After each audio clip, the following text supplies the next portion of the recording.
Hello, and welcome to Encounters. Tonight, we take a ride to my hometown and to a nice little gym that has plenty of encounters to go around.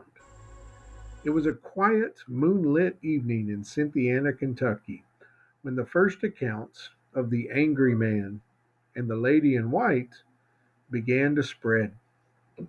In the heart of town stood the Rohs Opera House, its brick walls steeped in stories of grandeur, sorrow, and something much darker lurking within. By the 1900s, the once thriving theater had begun to lose its luster. Yet, as the years wore on, a pair of spirits, both tragic and vengeful, made their presence known, capturing the imaginations of those who dared to visit. The first ghostly figure to make itself known was that of the angry man. His apparition was often seen in the shadowed corners of the theater, his face contorted in a permanent scowl, his eyes burning with fury. It said that he was once a man of the town, a former patron who had frequented the opera house during its heyday and its golden years. Some versions of the story say that he was a wealthy businessman who invested heavily in the theater only to see his money vanish when the building fell into disrepair. Others say he was a jealous lover wronged by a woman who'd fallen for someone else's charms. Either way, whichever version is true, the outcome is always the same. His anger turned into a deep, seething resentment for the theater and everyone in it. He died under mysterious circumstances, though no one was quite sure how. Some say he was found at the foot of the stage, his neck broken as though he had fallen from the rafters or the balcony above, while others believe he passed away from a sudden and violent heart attack, overcome with rage.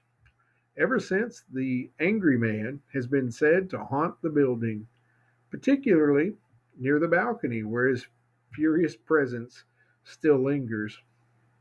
Witnesses has described the unsettling feeling of being watched from the shadows, an oppressive weight in the air as if something or someone was just on the edge of their sight.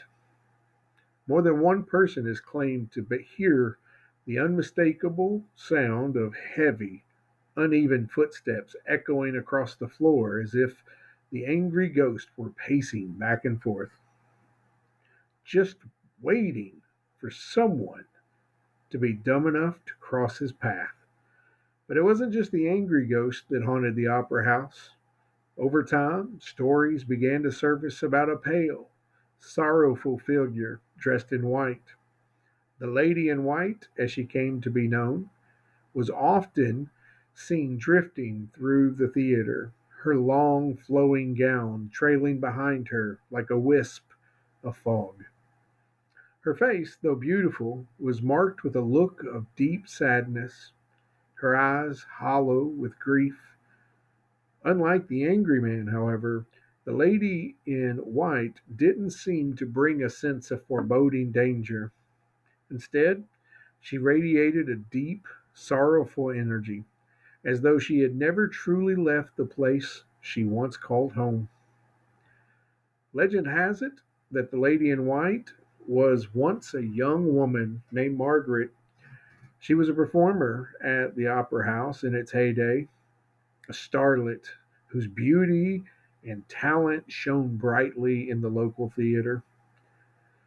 Margaret had fallen deeply in love with a fellow performer, a man who had promised her the world. They were set to marry, and the entire town awaited the celebration with bated breath.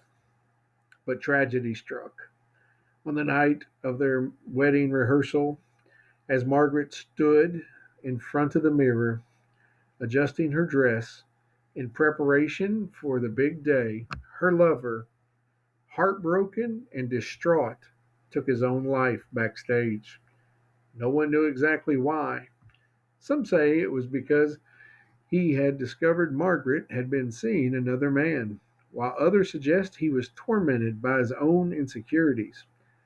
Either way, his death crushed Margaret, and though she tried to continue with her performances, her spirit was never the same. On the night of the Opera House's grand reopening, she vanished. No one ever saw her again. The story goes that her spirit could never bear to leave the theater.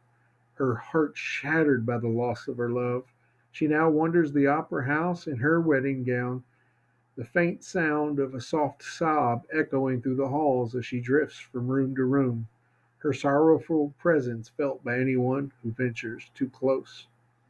Those who've seen the Lady in White claim she often appears at the top of the stairs leading to the balcony, her pale figure gazing out over the empty theater as if waiting for something or someone.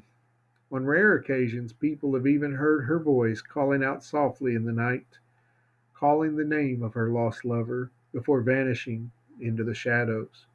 These two spirits, the angry man and the lady in white, are said to coexist in the opera house, each holding their own tragic tale.